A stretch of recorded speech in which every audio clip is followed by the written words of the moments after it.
terasa Bu Pin kan? Bu Nancy? Suaranya kita kedengaran tidak ya? Kedengaran, Pak. Oh ya, siap. Oke. Oke, Ya. baiklah. Ini Pak Nasar akan mempresentasikan terkait hasil field ini site data kompilasi. Silakan Pak Nasar. Baik, terima kasih. Selamat siang semuanya. Kecil ya, kecil ini layarnya terlalu kecil ya. Baik, izin mungkin Bapak-bapak Ibu-ibu sekalian. Ini sebetulnya ini baru kita kumpulkan saja, jadi belum ini. Ya, jadi kalau slide yang kedua. Bentar ya. Ini masih di sini. Udah share.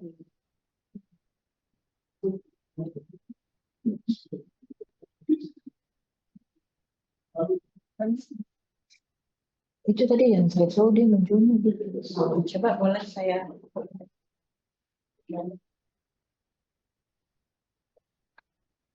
Di aja mungkin mungkin.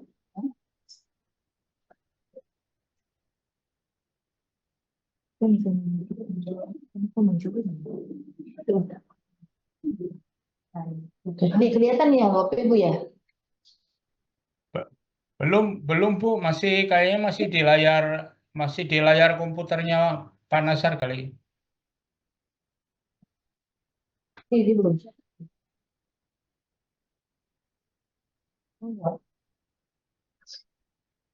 Share ya. Tadi saya share. Full screen. Pasti Pak Nasar sudah usulnya di Kalau dia text time. Baik. Silakan Pak. Ya. Jadi izin melaporkan saya visit dari tanggal 19 sampai tanggal 22. Empat hari ya. Jadi kami sudah ke beberapa tempat. Mungkin langsung ke slide 2 atau saya pegang kasih aja.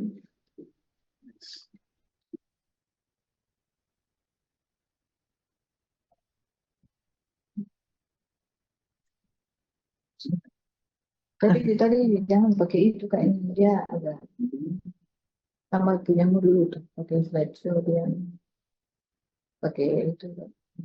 Ini proses khususnya. Kayaknya langsung ngidam ini langsung batu aja Pak, klik Ya. Sini Kak. bawah ya, next aja next. Dia kayaknya lagi hang itu pas tadi klik itu tuh dia nggak bergerak lagi. Langsung di situ aja. Jadi makanya kan. Sini sih. Yang di sini nggak sama. Iya itunya nggak rubah tuh.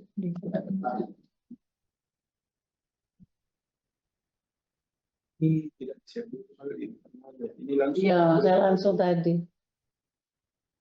Saya nggak ada note ya? Enggak. Langsung buka nggak ada link.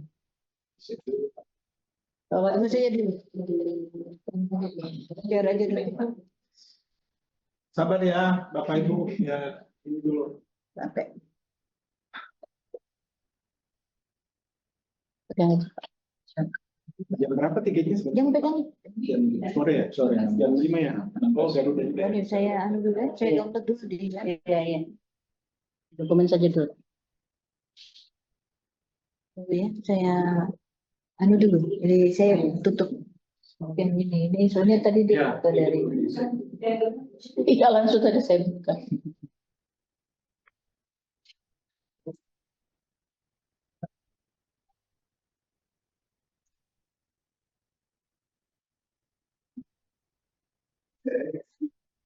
Tadi tanda tangan perjalanan ya Pak pagi ya.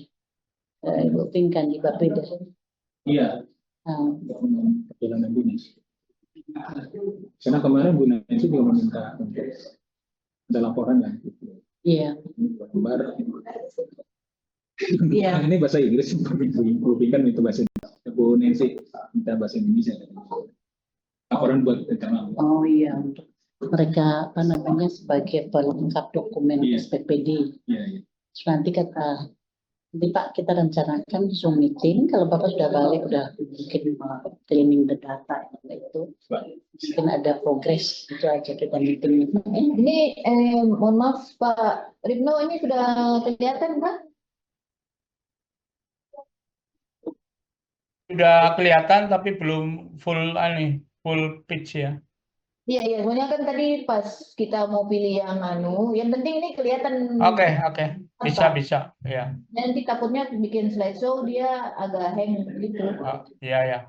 Oke, silakan. Oke. Oke, Pak, klik-klik aja dulu. Baik.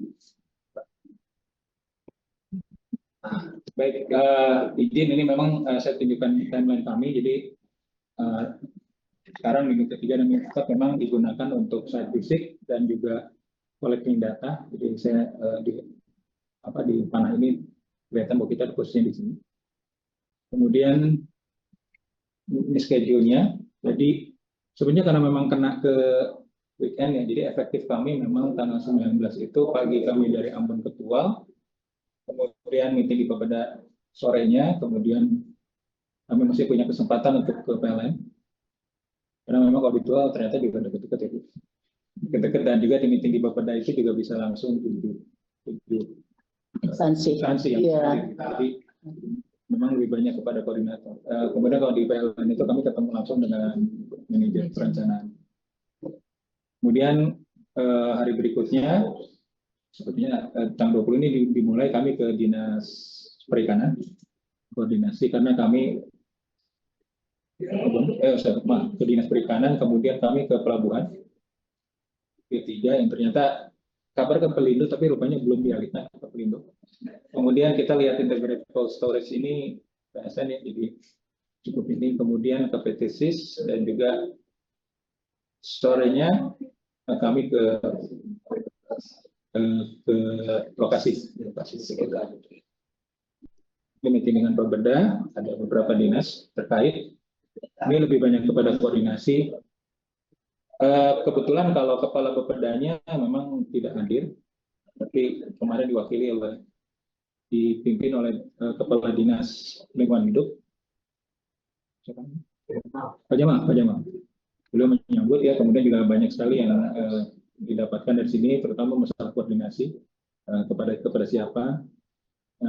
Kemudian kalau dari perikanan ini ada Bu Nora dan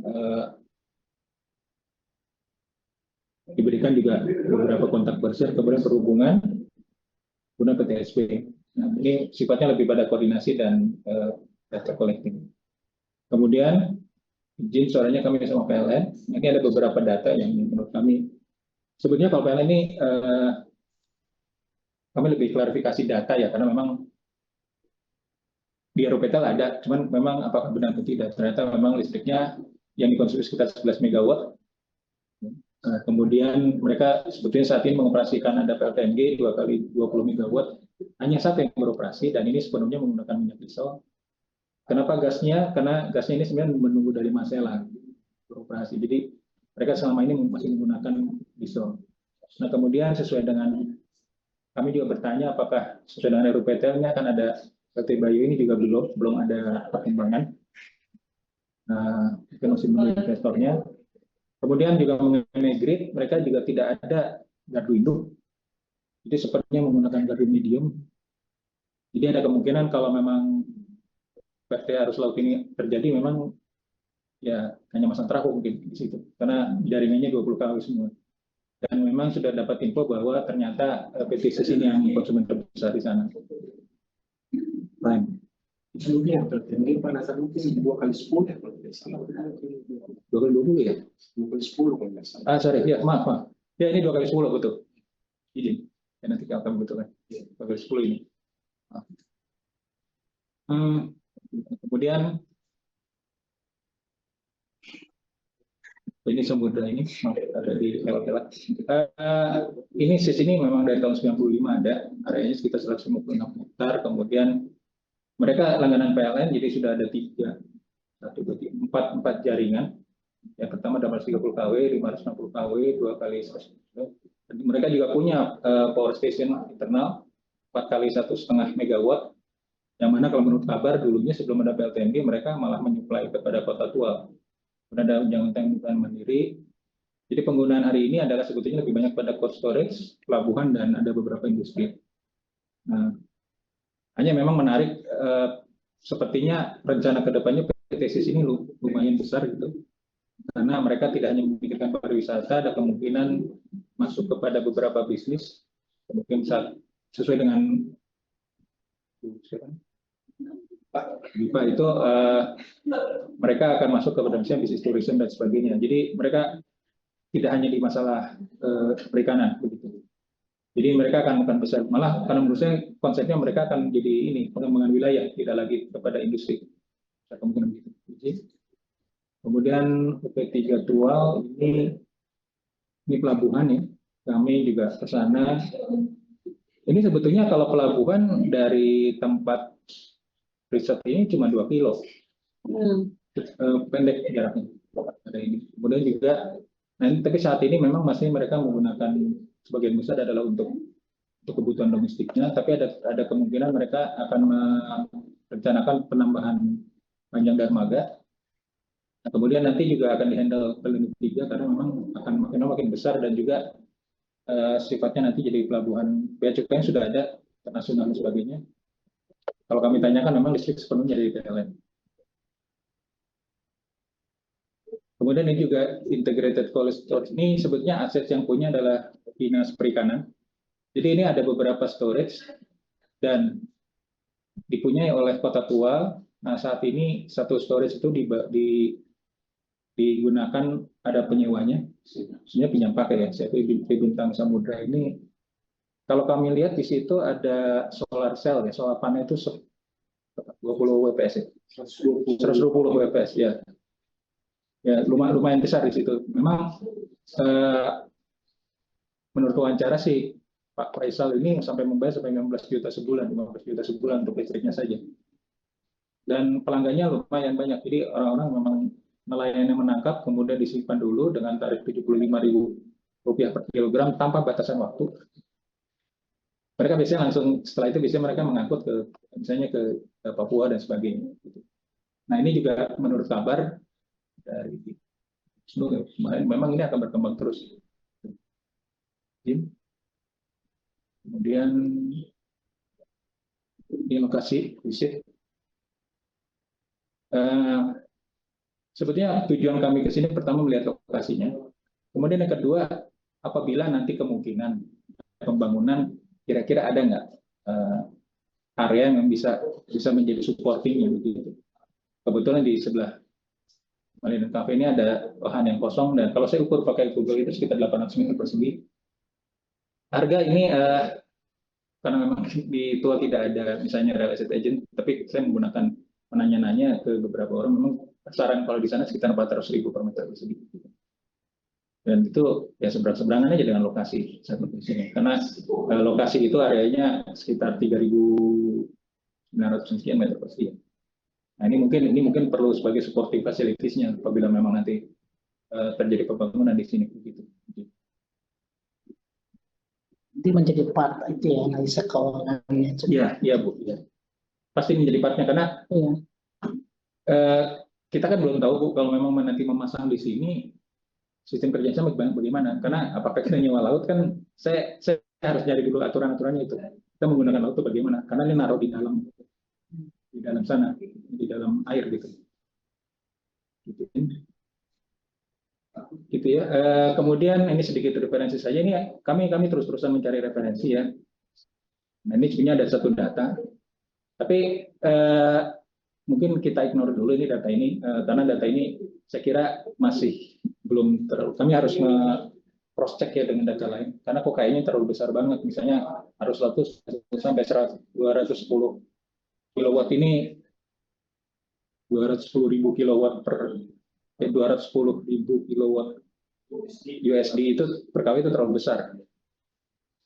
Katakanlah hitung-hitung daerah sana Selat Tual itu kalau saya hitung dengan luas area dan sebagainya mungkin sekitar bisa 800 kW itu ya 1 triliunan ke atas. Saya kira terlalu besar ini. Tapi nanti saya cek lagi di beberapa jurnal sudah bisa saya temukan nanti. Kemudian ini sebenarnya ini aja tipe turbin. Saya kira semua udah tahu ya. Ini bentuk-bentuknya bagaimana. Kemudian ini cost distribution. Ini juga cukup penting sebetulnya. Kami ngambil dari satu jurnal yang reputable. Jadi mestinya sih betul ya. Nah, jadi karena nanti ini sebetulnya struktur cost-nya ya. Yang penting itu struktur cost-nya. Jadi nanti misal ini yang poin B ini misalnya biaya ternyata kalau di sini yang menarik adalah misalnya asuransinya besar gitu, fixed operation-nya besar. Karena mungkin kenapa saya pikir kenapa asuransinya besar karena memang resiko kerusakan dan sebagainya mungkin besar. Sedangkan transportation cost ini juga besar mungkin karena logistik dan sebagainya, labor, production loss-nya, material cost-nya lain. Gitu. Nah kalau ini A ini memang adalah investasi. Jadi memang manufacturing-nya 75% dari ini, kemudian ada biaya instalasi 20%, ini juga lumayan besar. Katakanlah proyeknya 1M ini udah 20% sendiri gitu. Kemudian konsep desain development 5%, dan seterusnya. Jadi ini sementara ini kami bisa menemukan ini data ini, tapi nanti biasanya kalau di dalam analisa keuangan ini akan menjadikan benchmark bagi kami untuk investasi.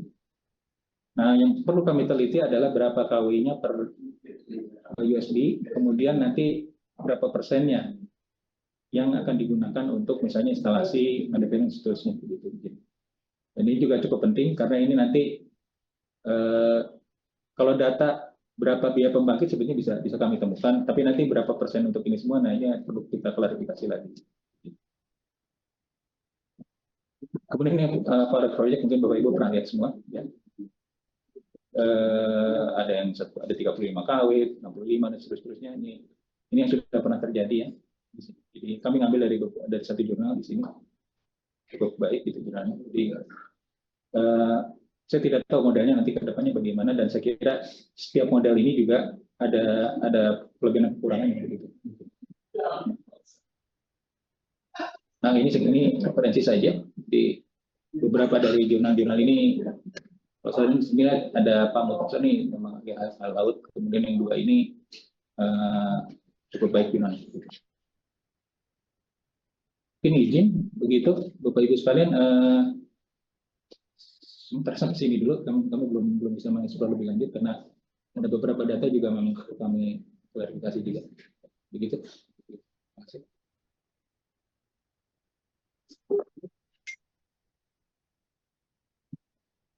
Kalau diskusi dengan kalian, challenging yang disampaikan oleh kalian terkait cyber research atau concern-nya ada enggak? Kalian? Intinya mereka mendukung, Bu. Mendukung ya. Itu intinya. Yang kedua, mereka kan surplus 10 MW. Surplusnya sumbernya dari diesel. PLTNG ini. PLTNG dan ini kan PLTNG kan kombinasi antara minyak dan gas. Nah gasnya sementara kan tidak tersedia. Jadi mereka sebenarnya menggunakan bahan fosil minyak. Ya.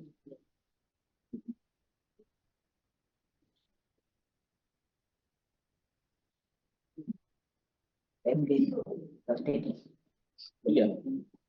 Jadi PLTNG jadi PLTM saja. G-nya belum. Mereka sih mendukung dan ya cuman gini kalau memang nanti energi terbarukan masuk kan mungkin dari segi mungkin nanti Pak Ridwan segi gridnya lebih harus disesuaikan karena saya belum terlalu belajar mengenai itu harus tahu apakah intermittennya bagaimana dan seterusnya itu perlu kita perhatikan juga gitu. Itu sih.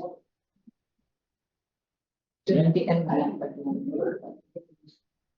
yang riset lanjutannya kan, tapi kalau dari sisi financial analisisnya kan yang kita ingin tahu nanti dari studi ini. Iya.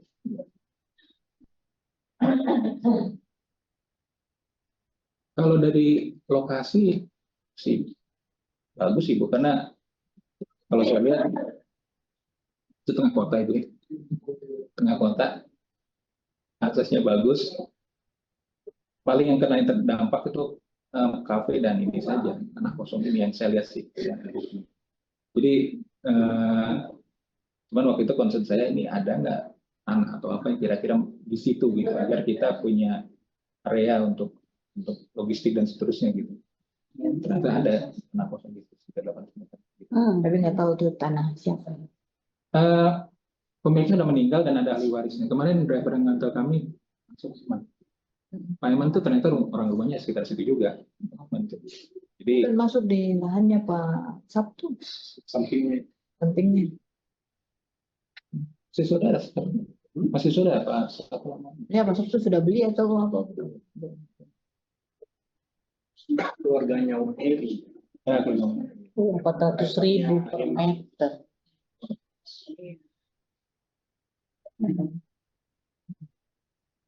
Tiga koma.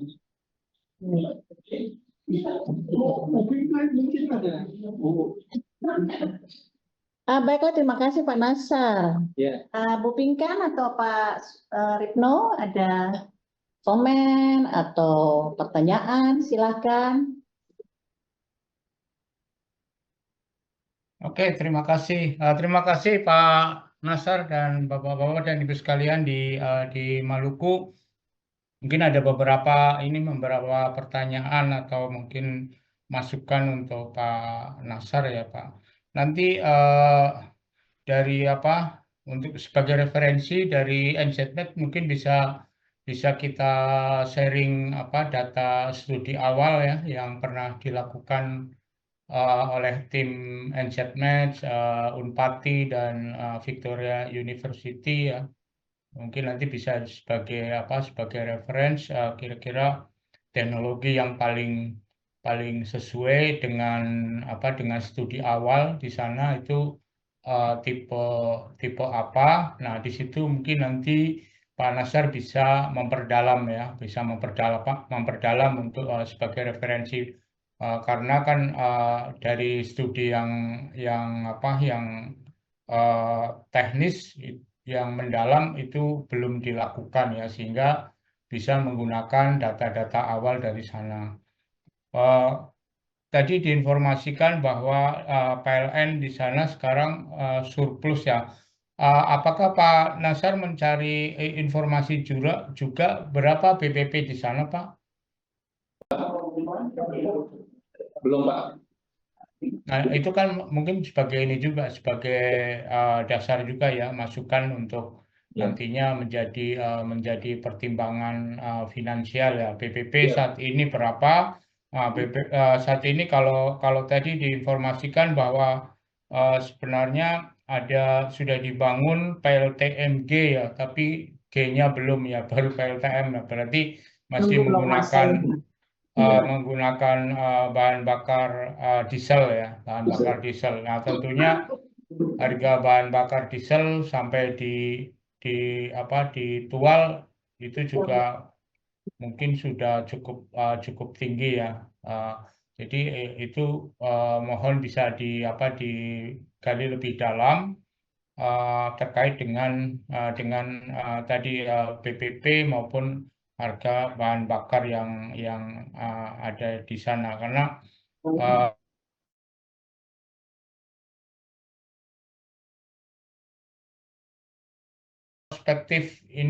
perspektif pengguna ya, kira-kira yang potensial ke depan proyeksinya seperti apa, mestinya dikaitkan juga dengan proyeksi dari pengembangan PLN itu sendiri, tapi juga secara paralel mungkin dicari juga informasi terkait dengan rencana pengembangan. Tadi ada ICS, kemudian ada PT SIS ya, PT SIS itu proyeksi mereka akan sebesar apa, sehingga paling tidak ada tadi kalau dari sisi PLN ada ketertarikan untuk bisa mengembangkan energi terbarukan ya, dalam hal ini adalah arus lautnya. Tentunya kan nanti kalau PLN ada semacam ini ya, urutan ya, urutan pemilihan biasanya akan dimulai dari list cost ya, harga paling murah dari pembangkitan yang bisa tersedia di suatu lokasi. Tapi secara politis biasanya mereka juga akan memanfaatkan teknologi sumber daya yang bisa dibangkitkan di setempat ya, di lokasi. Baik. Ya, itu mungkin beberapa catatan yang bisa saya sampaikan, mungkin bisa untuk melengkapi data-data sebagai referensi atau data awal untuk analisa finansialnya. Terima kasih, Pak. Terima kasih, Pak. Silakan Pak Nasab, bisa ditanggapi beberapa komen atau concern, mungkin juga bisa menjadi input untuk analisa Bapak. Baik, terima kasih Pak Ripno. Izin Pak, memang biaya pembangkit belum saya tanyakan itu. Nanti saya akan komunikasi karena beberapa orang juga saya kenal di situ. Kemudian juga kalau untuk rencana ke depan, sebentar, saya punya dokumen itunya sih Pak, ruwetnya ya. Nanti saya coba analisa dulu. Kemudian kalau dari PT SIS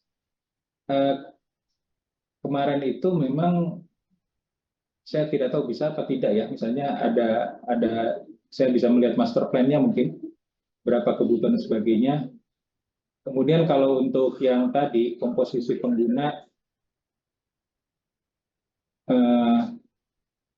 sebentar, nanti mungkin sebenarnya ada sih di situ ya, di RUPTL sih. Aduh, kelihatan nggak ya? Mungkin nggak ya. Tapi nanti saya coba cari juga Pak. Itunya apa? Masukan yang memang perusahaan biaya pembangkit belum sempat saya ini. Ya. Kalau dari Kepmen 2021 ya, saya nggak tahu kalau yang terakhir berapa, tapi kalau BPP Tual itu 1.283,31 per kWh atau 8,81 sen ya per kWh. Jadi tinggal dicek aja. Karena yang saya dapat tuh baru 2021 ya, saya nggak tahu yang terakhir itu berapa, tapi nanti bisa cross check lagi.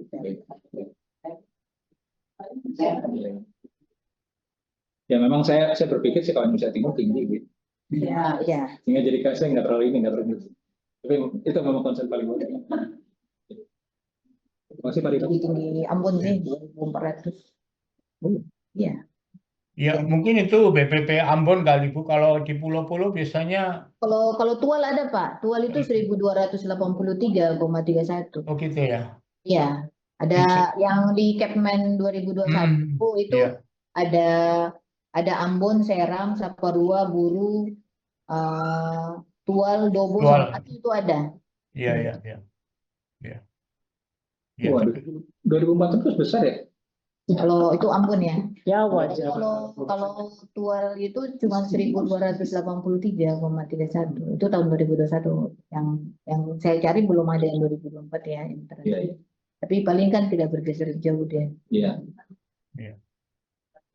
Ya, sebagai referensi aja sih Pak Nasar, paling tidak kan nanti dalam hal menghitung LCOE dan sebagainya kan ada referensi lah. Jadi tidak kira-kira kalaupun mungkin jatuhnya lebih mahal, seberapa besar mahalnya ya untuk teknologi seperti ini ya. Kemudian dari teknologinya sendiri, kalau arus laut itu ada sedikit intermitensi juga Pak, karena arus laut juga ada fase apa istilahnya pergantian aliran pada saat tertentu, jam-jam tertentu nanti kan ada surut, kemudian di situ juga ada pergantian aliran ya mungkin dari samudra bagian selatan ke samudra bagian utara dan sebagainya. Nah itu nanti bisa dilihat sepintas dari data-data awal yang pernah diperoleh dari studi awal ya. Dan mungkin bisa menggunakan semacam rule of thumb ya dari potensi arus laut itu. Jadi memang ada masa-masa tertentu terjadi peralihan arus. Nah, pada saat peralihan arus itulah apa istilahnya eh, eh, laju atau kecepatan arus itu menjadi sangat kecil ya, dan bahkan mungkin menjadi nol dan akan segera berganti dari arah yang berbeda. Iya. Ya. Ya izin, memang kebetulan kami ke kafe itu 2 kali. Sore harusnya flightnya lebih kencang. Kemudian waktu itu kami sempat agak pagi ke sana. Ini pandangan saya saja, kok arusnya kok berbeda Pak ya? Beda arus gitu. Alurannya kok beda arah. Iya, 2 arah di situ. 2 arah ya. Ya. Dua arah. Ya, makasih Pak Rifan. Saya juga agak perasaan kemarin ke sini kok jadi sekarang ke sana gitu.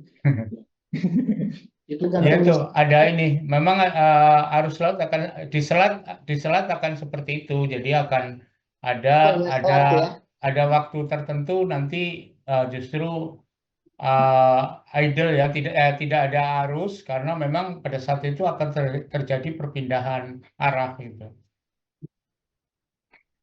Ya. Ya tapi itu nanti kan satu dengan yang selat satu dengan selat lainnya tentunya akan berbeda-beda ya, kapan Ya.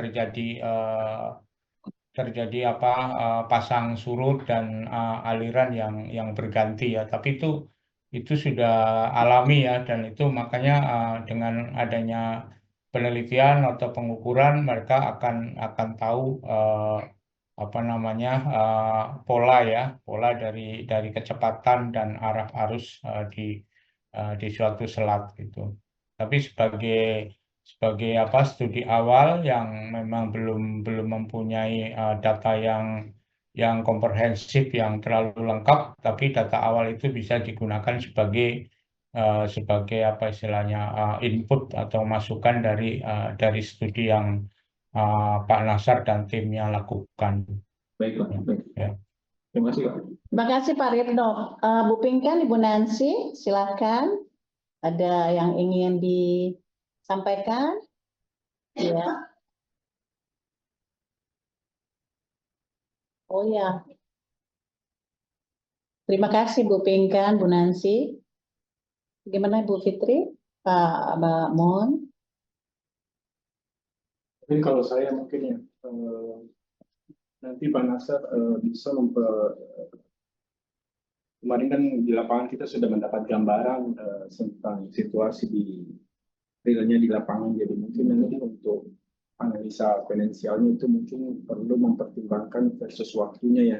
Misalnya kan kalau ini misalnya perizinan nih, kemarin kan kita dapat gambaran kalau perizinan itu informasi dari UKP itu kan harus kemana-kemana gitu kan, yang perkebunan laut, kemudian riset laut dalam itu kan, jadi mungkin nanti itu kan bisa berdampak dari sisi biaya kan. Kalau misalnya perizinan itu maksudnya waktu untuk perizinan itu butuh berapa lama begitu, jadi berdampak ke waktu. Kemudian juga mungkin yang nanti tergambar itu transportasi atau mobilisasi ya Pak. Jadi misalnya kalau pengiriman dari luar negeri kemudian masuk ke Indonesia, Indonesia masuk ke Maluku dan seterusnya. Jadi mungkin juga tergambar dari analisa finansialnya. Mungkin itu saja dari saya Pak. Terima kasih. Ya, makasih Bang. Ada komentar, Masa? Jadi seperti itu. Iya Pak, terima kasih. Jadi memang ini kan sesuatu yang baru ya, dan juga di lapangan kami temukan memang izinnya agak khusus ya. Sampai mereka nyinggung hidrologinya Angkatan Laut katanya begitu. Karena itu ya, dan sempat kami ketemu juga dengan Pak Oki itu bilang ini mungkin bukan ranahnya lagi Dinas Perikanan dan Dinas DKP, yang dimana kewenangan DKP itu akhirnya sekarang ada di provinsi begitu, karena ini sudah laut kondisinya. Jadi mungkin ini juga pasti nanti saya akan cek ini regulasi, karena agak-agak berbeda sepertinya ya. Ya memang kayaknya waktu ada penentuan kan untuk wilayah-wilayah ada zona-zona tertentu Iya. terkait itu diatur provinsi, ada juga nasional, Pak. Kan Iya. seperti itu. Betul. Memang kita waktu studi awal juga kita sampai presentasi di Kementerian anu sih apa Prabowo Ya, Kemenhan ya, itu kita juga presentasi di situ. Betul. Jadi pasti akan anu ya. Cuman mungkin nanti yang tadi disampaikan Bang Mun ya, dari sisi finansial itu kan aspek-aspek itu harus kita masukkan ya. Durasinya berapa lama, ada ada dampaknya ke biaya, ada biaya apa, kita kan nggak tahu juga biaya izin dan sebagainya ini. Iya. Betul. Karena kemarin yang di Kemenhan juga itu walaupun tidak tertulis ada biaya, tapi mereka juga ada biaya gitu. Padahal cuma risetin, Iya. belum implementasi, belum proyek nih ceritanya. Yang saya tahu Pak sebenarnya kalau terkait itu juga kita Lantamal. Itu salah satu instansi yang lebih tahu secara akurat dan juga bisa memberikan bimbingan bahwa kalau sampai segini ini ranah ini ranah ini, karena mereka sudah ada juknis. Karena saya pernah ada penelitian Pak dengan beberapa teman dengan Unhas dulu, itu kita ke Lantamal karena ada setiap ini ya, Yes. setiap provinsi itu wilayah ada Lantamal.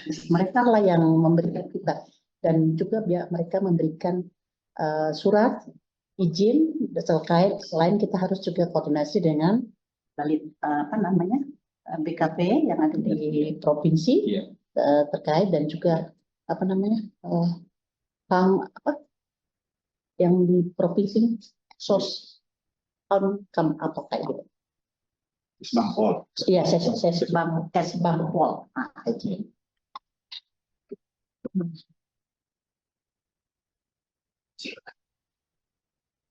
Mungkin ini kan masih pemaparan awal ya Pak ya. Iya. Nanti yang berikutnya mungkin nanti bisa lebih jelas lagi. Iya. Kita bisa lihat apa yang mungkin masih perlu ditambah atau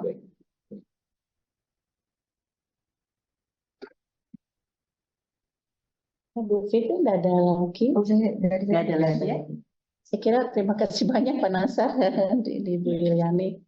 Mudah-mudahan bisa yang kami harapkan sih betul-benar satu yang meskipun ini salah satu langkah awal, tapi kita mengharapkan komprehensif reportnya itu bisa menjadi sumbangsi yang besar, terutama nanti mendukung numerical study dari Tidal ini kan, sama-sama juga yang akan dilakukan. Jadi saling mendukung satu sama lain, saling mengisi, apalagi dalam analisa nantinya juga numerical pasti biar mau tidak mau juga akan menyentuh ke analisa finansialnya, karena cost, ya dimana alat pasti butuh cost. Cost ini juga banyak unsur-unsur terkait dengan sosial, yang dampak sosial lingkungan tentu saja, karena arahnya ke memang ada user, tapi juga kita harus juga lihat user kan ke masyarakat tadi. Betul. Ujungnya ke situ. Iya. Kira itu, oke. Bu Bintang, ada yang ingin disampaikan? Ya. Oke, terima kasih. Pak Ridno? Cukup dari saya, teman-teman semua. Oke, terima kasih Pak Ridno, terima kasih Pak Nasar, Ibu, Bu Fitri, Pak Mun, Bu Pinkan. Mungkin kalau saya ya. Oh masih ada, Pak Mun. Mungkin disepakati aja dengan Pak Nasar, dengan Ibu Yunita. Misalnya untuk men-trace progresnya kita meeting beberapa atau sudah dijadwal sebelumnya. Pak Bu Nancy dengan Pak Said juga nanti akan Bu Nancy akan atur dengan Bu Fitri kalau sudah datang. Beliau masih ada tugas di Jogja. Bu Nancy akan mengadakan Zoom meeting untuk progress update dari semua konsultan. itu yang untuk Zoom nanti, tapi kalau yang meeting yang update reguler itu yang di-arrange sama Pak Said. Pak Said ya. Jadi minggu. setiap 2 minggu nanti Pak Said, karena Pak Said memang yang quality assurance dan terkait dengan ini Pak penelitian. Iya. Terima kasih. Selamat siang semuanya. Silakan, Ibu Bapak di sini aja sebelum ke bandara, boleh kok ya? Sudah check out ya? Udah. Sudah. Nah, Ya di sinilah. Iya. Silakan. Ya. Oke, terima kasih. Terima kasih. Terima kasih Pak Ya, Pinka. terima kasih semuanya. Izin pamit juga. Ya. Terima kasih. Ya.